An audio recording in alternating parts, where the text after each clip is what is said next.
Make America Healthy Again was never going to work. It was just a campaign slogan for him to run off of, because you cannot motivate another person. Every person is self-motivated.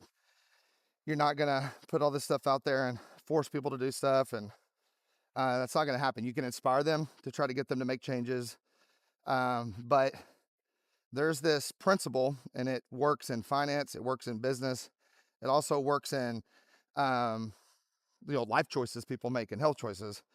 It's called the Pareto Principle. You heard of this? Burrito? The Pareto Principle. Yeah, I've heard of it, but I don't know what it is. It's also called the 80-20 rule. You heard of this? I heard that one. Okay. Pareto Principle, also known as the 80-20 rule. It's just a psychological fact. And I thought, as a doctor in full-time active practice, like seeing patients all the time and seeing families, and I really thought I could break this down. Like, I was like, this can't be right. When I explain it to you, you'll understand why. Um, and I thought, this is just because the person in charge isn't good enough, or the motivator or whatever. But what the Pareto Principle, the 80-20 rule, says when it comes to this type of thing is, um, most of the change is only going to be done by 10 to 20% of the people. Really, it's actually even less than the 20 now.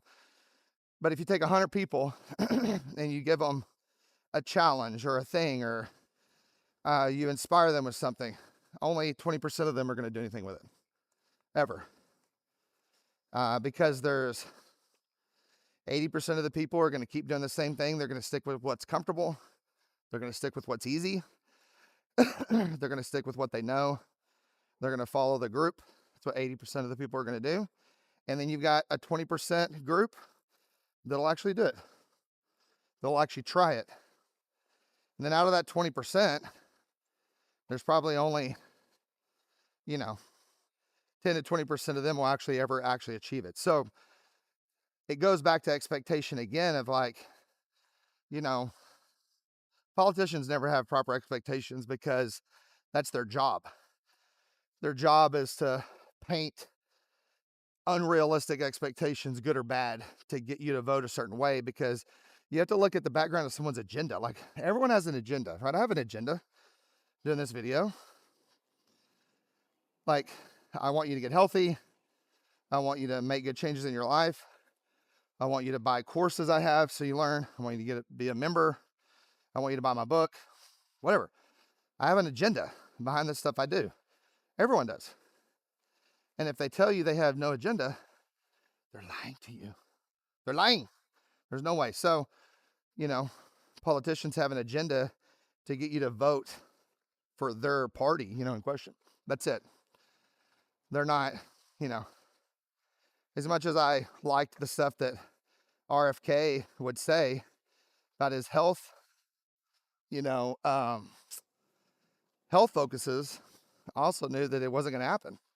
Like, there's no way. I'm like, oh, I'm also realistic. I'm like, I've worked in the health space for moving into 3 decades, like over 2 decades now, 23 years of offering people options that over 80% of them don't choose.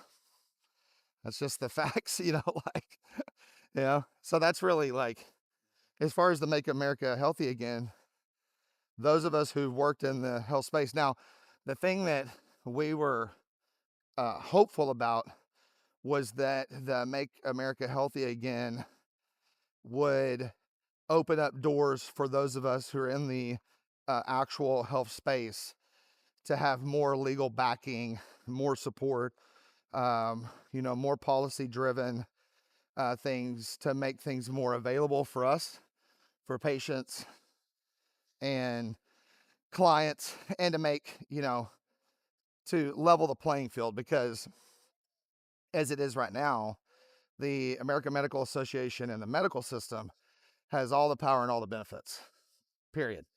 Like, they have all the legal backing, all the political, they have all of this. So, if it was to work, the great thing would be we'd have a little bit more, I don't know, a little bit more pull maybe, but that's not going to happen. So